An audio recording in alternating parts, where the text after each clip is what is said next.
তৃণমূল থেকে প্রতিভাবান নারী হকি খেলোয়াড় তুলে আনা এবং তাদের দক্ষতাকে আন্তর্জাতিক মানে নিতে চায়ের নগরে শুরু হয়েছে অপরাজেয় আলো নারী হকি ডেভেলপমেন্ট প্রোগ্রাম। জেলার 4টি শিক্ষা প্রতিষ্ঠানে বাছাই করা 25 জন প্রতিভাবান খেলোয়াড়ের অংশগ্রহণে শুরু হয়েছে এই আয়োজন।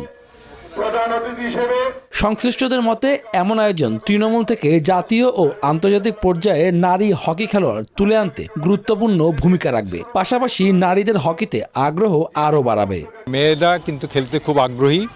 এইখানে তাদেরকে তাদের এই আগ্রহটাকে আমাদের জাগ্রত রাখতে হবে এবং এই আগ্রহটা জাগিয়ে রেখে তাদের হকির যে কলাকৌশলগুলো আছে সেগুলো যদি আমরা রপ্ত করে দিতে পারি তাহলে কিন্তু তারা হকিটাকে নিজের মতো করে নিতে পারবে।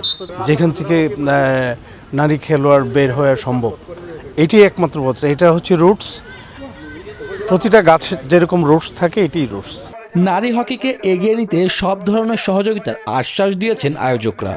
সরকারের ইচ্ছা আছে খেলাটাকে সব জায়গায় ছড়িয়ে দেওয়া। ডেফিনেটলি আমরা সেই লক্ষ্যে আগাচ্ছি এবং আশা করি সিলেটে হকির যে নবজাগরণ সেটা সম্ভব হবে ইনশাল্লাহ। এমন আয়োজনে উচ্ছ্বাসিত নারী খেলোয়াড়রাও। এই প্ল্যাটফর্মকে কাজে লাগিয়ে ভবিষ্যতে লাল সবুজের প্রতিনিধিত্ব করার স্বপ্ন দেখছেন তারা। ভবিষ্যতে আমরা বাংলাদেশের ন্যাশনাল টিমে খেলবো, এই আশা নিয়ে আমরা খেলাতে এসেছি। অনেক ভালো লাগতেছে, ভবিষ্যতে চাই আমরা যেন ওয়ার্ল্ড কাপে আরও ভালোভাবে খেলতে পারি। আমরা অনেক প্রাউড ফিল করতেছি এরকম একটি জায়গায় আসতে পেরে। দেশের 60টি জেলায় একযোগে পরিচালিত হচ্ছে এই বিশেষ কার্যক্রম। আয়োজকদের আশা এমন আয়োজন নারী ক্রীড়াঙ্গনের নতুন জাগরণ সৃষ্টি করবে এবং দেশের হকিতে উঠে আসবে নতুন প্রতিভা।